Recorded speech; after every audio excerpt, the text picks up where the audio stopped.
In the spring of 1942, the Pacific War had already claimed countless lives. The American pilots stationed in the Pacific were facing an enemy unlike any they had encountered before. Lieutenant Commander John Thach, assigned to VF-3, knew that the odds were grim. Reports from the front lines indicated that the Mitsubishi A6M Zero was a superior aircraft in virtually every respect. Unmatched maneuverability, speed, and firepower. The American fighters, primarily the F-4F Wildcats, were simply outclassed. By May, pilots were being lost at alarming rates. Every sortie seemed to end with more Wildcats crashing into the ocean, their pilots meeting death before they could even react. Thach had anticipated this long before the first bombs fell. As early as September 1941, intelligence reports warned that the American Air Force was at a severe disadvantage. The Zero could exploit the limitations of the Wildcats with devastating precision, often annihilating entire formations before they had a chance to mount an effective response. Thach, however, refused to accept that his pilots were doomed. He had spent months analyzing aerial combat reports and enemy specifications, trying to find any possible tactical advantage. The Zero's capabilities were terrifying. A climb rate of 5,000 feet per minute, a maximum speed exceeding 330 kilometers per hour, and a combat radius of over 1,200 kilometers. Against such performance, the standard American tactics of the time, rigid formations and individual initiative, were insufficient. The key, Thach realized, was coordination. He could not rely on the superior aircraft to win. He needed a method that leveraged teamwork and disciplined maneuvers. Using his kitchen table at home, he began mapping out potential formations and combat strategies with models of planes, markers representing pilots. For weeks, he experimented, rotating and repositioning each model, testing angles, reaction times, and coordinated turns. The goal was to create a system that could counter the Zero's advantages without requiring better planes or individual heroics. By April 1942, Thach's concepts were ready to be introduced to real pilots. Many of his seasoned VF-3 aviators Condors had been reassigned or lost, so he was left with a mix of veterans and newly trained pilots fresh from the States. He began an intensive training regimen, instilling the maneuvers until they became second nature. Each pilot had to trust his wingman implicitly, maintaining precise distances and angles during simulated dogfights. The technique required discipline, communication through visual cues rather than radios, and a complete understanding of how each maneuver affected both the attacker and defender.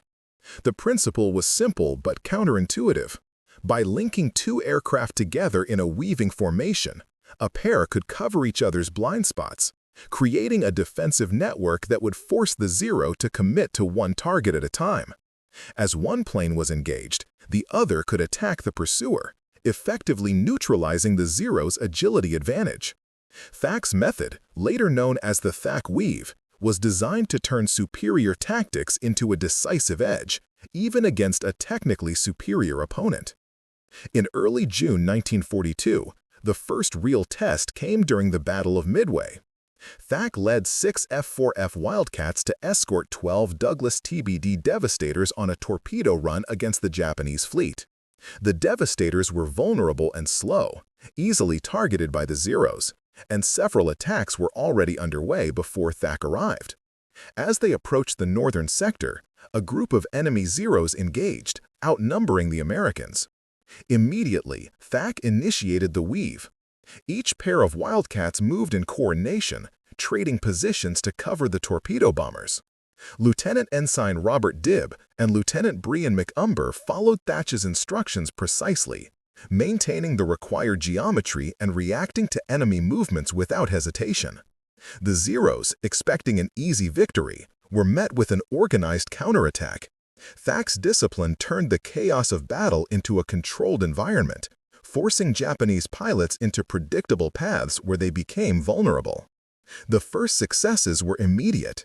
One Zero was lured into the weave, its pilot forced to engage Thach's wingman, while leaving itself exposed. Thach targeted the Zero's cockpit and engine, scoring decisive hits. Within 10 minutes, he had personally engaged and destroyed 3 enemy fighters. Dibb and McCumber accounted for additional zeros, collectively securing the survival of the Devastators long enough to withdraw. The engagement proved the validity of Thach's theory. Coordination, discipline, and precise execution could overcome technical inferiority. News of the tactics spread rapidly among American pilots. Fighters who had once been terrified of the Zero suddenly had a method to survive encounters. The Thach Weave became standard practice across the Pacific Theater, allowing inexperienced and veteran pilots alike to mitigate the deadly advantages of Japanese aircraft. Even renowned Japanese ace Saburo Sakai later acknowledged the effectiveness of Thach's methods, noting how the 2-on-1 maneuver constrained enemy options and forced American dominance through teamwork rather than individual skill. The first block sets the stage: the emergence of a superior enemy, Thach's recognition of the problem, his innovation at home using models and meticulous planning, and the first successful application of the Thach Weave in real combat. The foundation is laid for understanding how a single tactical innovation changed the dynamics of aerial warfare in the Pacific. By June 4, 1942, the stage was set for one of the most decisive battles in the Pacific. Lieutenant Commander John Thach and his squadron VF-3 were tasked with escorting 12 Douglas TBD Devastators on a torpedo strike against the Japanese carrier fleet. The situation was dire. The Devastators were slow, lightly armed, and highly vulnerable to the enemy Mitsubishi A6M Zero fighters patrolling the skies. The Japanese pilots outnumbered the Americans and were flying superior machines. Thach knew that this would be the ultimate test of his kitchen table strategy, and the success of the mission and possibly the survival of his pilots depended on flawless execution. Each pair of Wildcats practiced the weave over and over during the previous months, internalizing the rhythm and timing of the maneuver. Pilots such as Ensign Robert Dibb, Lieutenant Brian McCumber, Lieutenant Frank Starr, O'Hare, and Lieutenant Douglas Van Nostrand were drilled to respond instinctively, moving as extensions of each other rather than individual fighters. As the American formation approached the northern sector of Midway, the first contact occurred. A dozen Zeros swooped down from above, eager to intercept the vulnerable Devastators. The Zeros were aggressive, banking and diving with lethal precision. Thach immediately signaled his pairs to initiate the weave. The aircraft moved in synchronized patterns, each pilot anticipating the next move, creating a defensive network. One Wildcat would peel off from its wingman just as the pursuing Zero committed, turning the attacker's advantage against itself. The enemy was forced to split focus, leaving gaps that Thach and his wingman exploited. Within minutes, the first Zero was critically damaged. Thach himself targeted the cockpit and engine of a pursuing A6M, scoring precise hits that caused it to spiral out of control. Ensign Dibb and Lieutenant McCumber attacked additional Zeros, using the weave to force them into vulnerable positions. The engagement was intense. Tracer rounds streaked across the sky, engines roared, and the unmistakable smell of burning aviation fuel filled the air.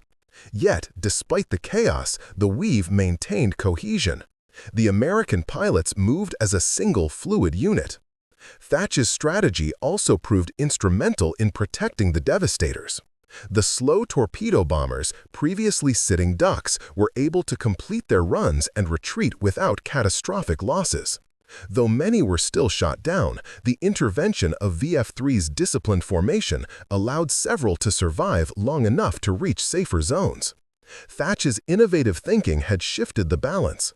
While the Americans still faced a technologically superior foe, the advantage of tactical innovation leveled the playing field. As the battle progressed, more pairs of Wildcats engaged the Zeros.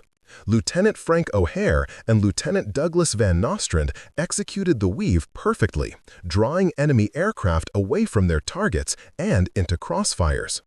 Even when Thach's own aircraft sustained minor hits from Japanese fire, the formation's discipline ensured that every pilot understood their role, maximizing both defense and offense. The principle was simple but powerful. Mutual support through coordination could overwhelm the natural superiority of the enemy. The psychological impact on Japanese pilots was immediate. Aces like Saburo Sakai, observing the American maneuvers over Guadalcanal and Midway, recognized that the Americans had found a way to mitigate the Zero's advantages. The tactic was not just about survival. It allowed the Americans to seize initiative during the fight. By controlling the engagement geometry, the Wildcats could dictate the terms of combat, forcing the Zeros into predictable paths that made them vulnerable to counterattack. By the end of the engagement, Thach and his squadron had achieved remarkable results. Multiple Zeros were destroyed, and the Devastators, though suffering losses, had completed their mission. The effectiveness of the Thach Weave was undeniable. The maneuver not only preserved the lives of American pilots, but also began to erode the perceived invincibility of the Japanese fighter. Word of the tactic spread quickly across the Pacific, influencing other squadrons and establishing a new doctrine for American naval aviation. In the weeks following Midway, VF-3 continued refining the maneuver, training new pilots in the art of coordinated defense. Every aviator, from fresh recruits to seasoned veterans, learned the importance of discipline, timing, and mutual trust. The Thach Weave became standard practice for American carriers, from Henderson Field on Guadalcanal to fleet operations in the Aleutians. It demonstrated that innovation, even born from a kitchen table exercise, could have profound strategic consequences. Furthermore, Thach's innovation laid the foundation for modern aerial combat doctrine. The principles of mutual support, coordinated maneuvers, and visual communication became essential elements in fighter tactics. Later, when superior aircraft such as the F-6F Hellcat and F-4U Corsair entered service, the Thach Weave remained relevant. Pilots adapted the technique to faster, more heavily armed fighters, proving that tactical intelligence could offset technological gaps. By the end of 1942, the Thach Weave had saved countless American lives and secured its place in aviation history. Thach's dedication, meticulous planning, and insistence on rigorous training ensured that American pilots were no longer helpless against superior Japanese aircraft.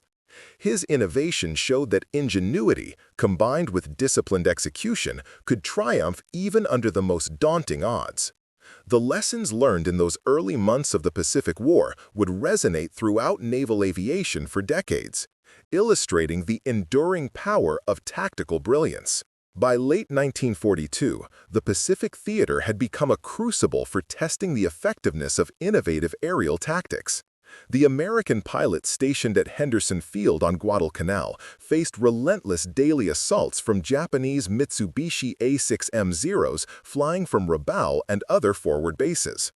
The Zeros were still faster, more maneuverable, and more heavily armed than the American F-4F Wildcats, leaving pilots vulnerable if they attempted traditional dogfighting techniques. This is where Lieutenant Commander John Thach's innovation, the Thach Weave, proved indispensable. Thach and his squadron, VF-3, now stationed in the thick of combat, continued to train new pilots in the Weave, emphasizing coordination, situational awareness, and trust between wingmen. Names such as Ensign Robert Dibb, Lieutenant Brian McCumber, Lieutenant Frank O'Hare, and Ensign Douglas Van Nostrand became central figures in these operations. Each pair worked like clockwork. One Wildcat would draw in an attacking Zero, while the other swooped in from an angle to counter the threat. The maneuver demanded flawless timing and instinctive reactions, which the pilots honed under extreme conditions. One notable engagement occurred over the waters north of Guadalcanal in late October 1942. A flight of 6 Wildcats, led by Thach himself, escorted a small group of Douglas SBD Dauntless tasked with striking Japanese positions on the nearby islands. They were intercepted by a dozen Zeros, intent on defending their forward positions. The Americans initiated the Thach Weave immediately. Ensign Dibb, flying alongside Lieutenant McCumber, baited 2 Zeros into a close pursuit. As the enemy aircraft followed, McCumber rolled in from the opposite direction, raking the pursuers with well-aimed .50 caliber fire. Within minutes, one Zero was sent spiraling into the ocean, its pilot, Lieutenant Takeo Takahashi, unable to recover from the sustained attack. Meanwhile, Lieutenant Frank O'Hare and Ensign Van Nostrand covered the dauntless bombers, using the Weave to intercept other incoming Zeros. The engagement demonstrated the critical importance of coordination. By forcing the superior enemy fighters to overcommit, the Wildcats turned each encounter into a controllable skirmish. Over the course of the day, VF-3 and associated squadrons downed multiple Zeros, saving both the bombers and their crews. Stories of these engagements, including the bravery of pilots like O'Hare and Dibb, circulated rapidly, reinforcing confidence among American airmen who had previously viewed the Zeros as unbeatable. The Thach Weave also had a profound psychological effect on Japanese pilots. Saburo Sakai, one of Japan's ace pilots, wrote extensively about encountering the maneuver over Guadalcanal. He noted that the Americans had developed a tactic that neutralized the Zero's speed and agility advantages. Rather than simply fleeing or engaging in chaotic dogfights, the American pilots forced the Zeros into positions where their own momentum worked against them. For Japanese pilots trained to exploit individual superiority, this represented an unfamiliar and unsettling challenge. Back at Henderson Field, Thach continued to refine the technique. He observed that the success of the Weave depended not only on proper execution in the air, but also on rigorous pre-flight preparation.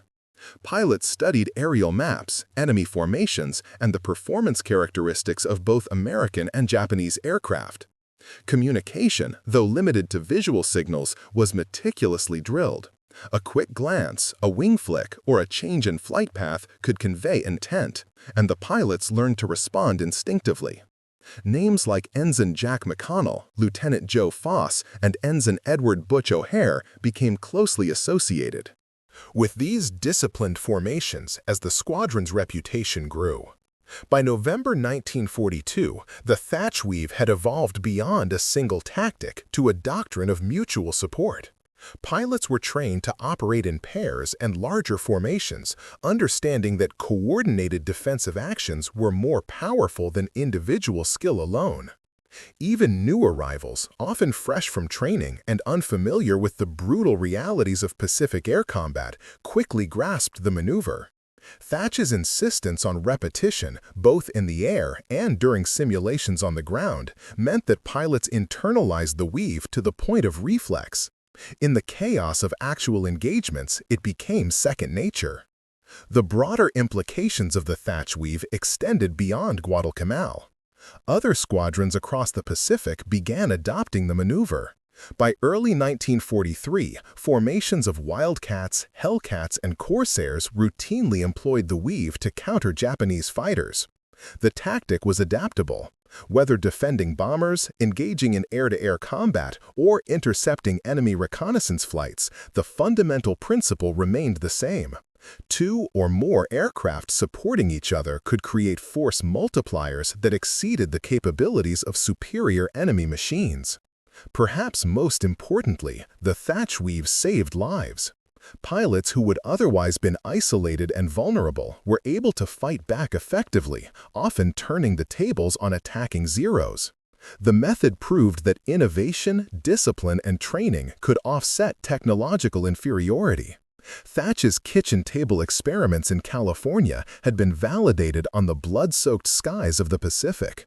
Names like Ensign Dibb, Lieutenant McCumber, and Lieutenant O'Hare became legends not just for their individual bravery, but for their mastery of a coordinated system that amplified every pilot's effectiveness. The successful application of the Thach Weave at Guadalcanal also influenced subsequent U.S. Navy training programs. New pilots arriving in the Pacific were immediately introduced to the principles of mutual support and coordinated maneuvers. Exercises were designed to simulate realistic combat scenarios, emphasizing instinctive cooperation.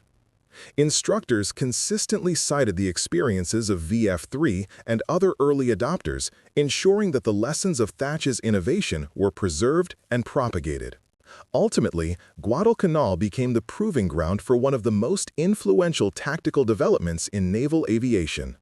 The Thach Weave demonstrated that even against a technologically superior adversary, American pilots could survive and succeed through preparation, coordination, and ingenuity. It was a lesson that would resonate for decades, influencing fighter tactics well beyond World War II, into Korea, Vietnam, and even the jet age. The end of World War II marked a new era for naval aviation, but the legacy of Lieutenant Commander John Thach and his pioneering Thach Weave did not fade. While technological advancements eventually produced superior aircraft such as the F-6F Hellcat, F-4U Corsair, and later jets like the F-4 Phantom, the fundamental principles of coordinated maneuvers and mutual support established during Guadalcanal remained a cornerstone of aerial combat doctrine. Thach's innovation proved that ingenuity and rigorous training could overcome material disadvantages.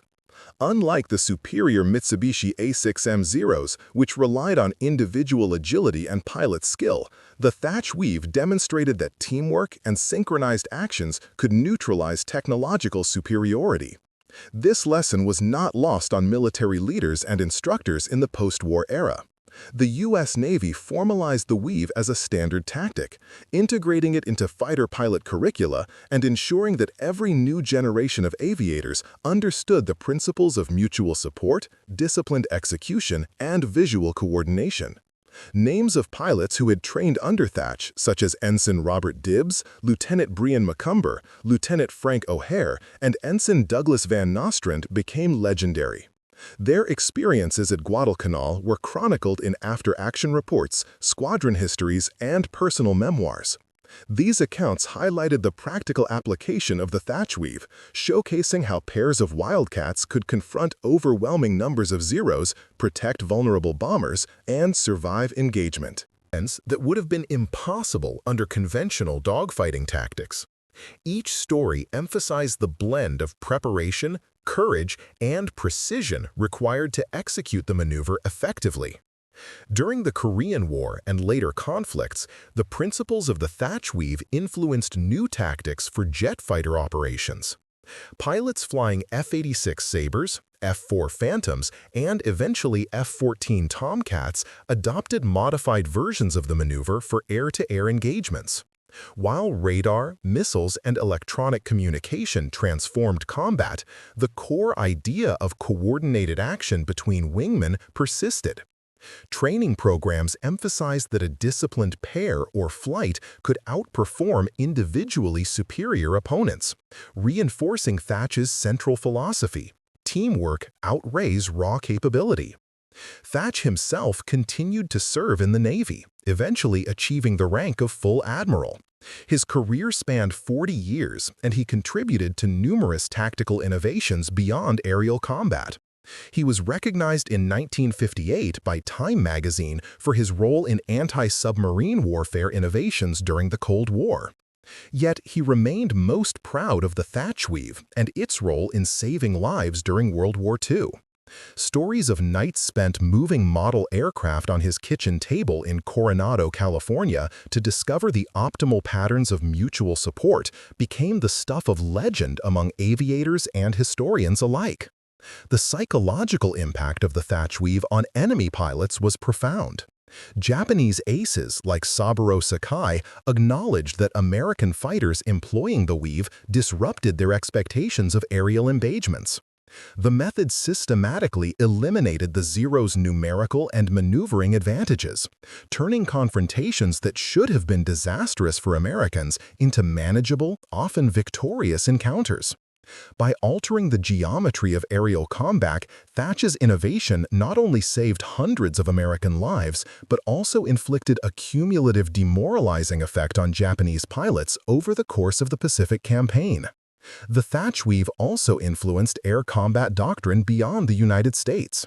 Allied air forces, including the British Royal Navy's Fleet Air Arm, studied the maneuver and adapted its principles for their own operations. The idea of pair-based defensive tactics became universal, illustrating that the innovation had relevance far beyond its original theater. Historians often cite the Thach Weave as a prime example of tactical ingenuity directly impacting operational outcomes. demonstrating how adaptive thinking can offset inferior equipment in high-stakes scenarios. Even in modern times, the legacy of Thach's work endures. Fighter jets such as the F-22 Raptor and F-35 Lightning II rely on coordinated tactics, integrated sensor networks, and mutual support principles rooted in the lessons of World War II. Pilots continue to train in pairs and flights, emphasizing visual coordination and cooperative maneuvers that echo the original Thach Weave. The philosophy remains clear. Superior technology alone does not guarantee victory. It is the combination of skill, discipline, coordination, and creative problem-solving that defines success in aerial combat. John Thach passed away on April 15, 1981, just days before his 76th birthday. His funeral at the National Cemetery in San Diego was attended by many of the pilots whose lives he had saved and inspired. In 1984, the Navy commissioned a ship named USS Thach in his honor, further cementing his place in naval history. However, his true legacy is preserved not only in monuments and vessel names, but in the tactics, training methods, and doctrine that continue to influence pilots worldwide. The Thach Weave serves as a timeless lesson in the power of human ingenuity. When faced with seemingly insurmountable odds, John Thach demonstrated that careful observation, rigorous experimentation, and disciplined teamwork could overturn technological disadvantages. For modern military strategists, fighter pilots, and historians, the story of Thach and his kitchen table experiments offers both inspiration and practical insight. Sometimes the solution to an impossible problem is already in front of you. You just have to see it clearly, organize it effectively, and execute it with precision. In summary, the Thach Weave did not merely represent a single tactical innovation. It embodied a philosophy that transcended World War II. It was a paradigm shift in aerial combat, emphasizing collaboration, coordination, and preparation over individual heroics. From the jungles of Guadalcanal to the skies of Korea, Vietnam, and beyond, the principles developed by Thach and executed by pilots like Dibb, McCumber, O'Hare, and Van Nostrand continue to shape air combat doctrine. It is a testament to the enduring power of human ingenuity in the face of adversity, and a reminder that innovation, even from humble beginnings, can alter the course of history.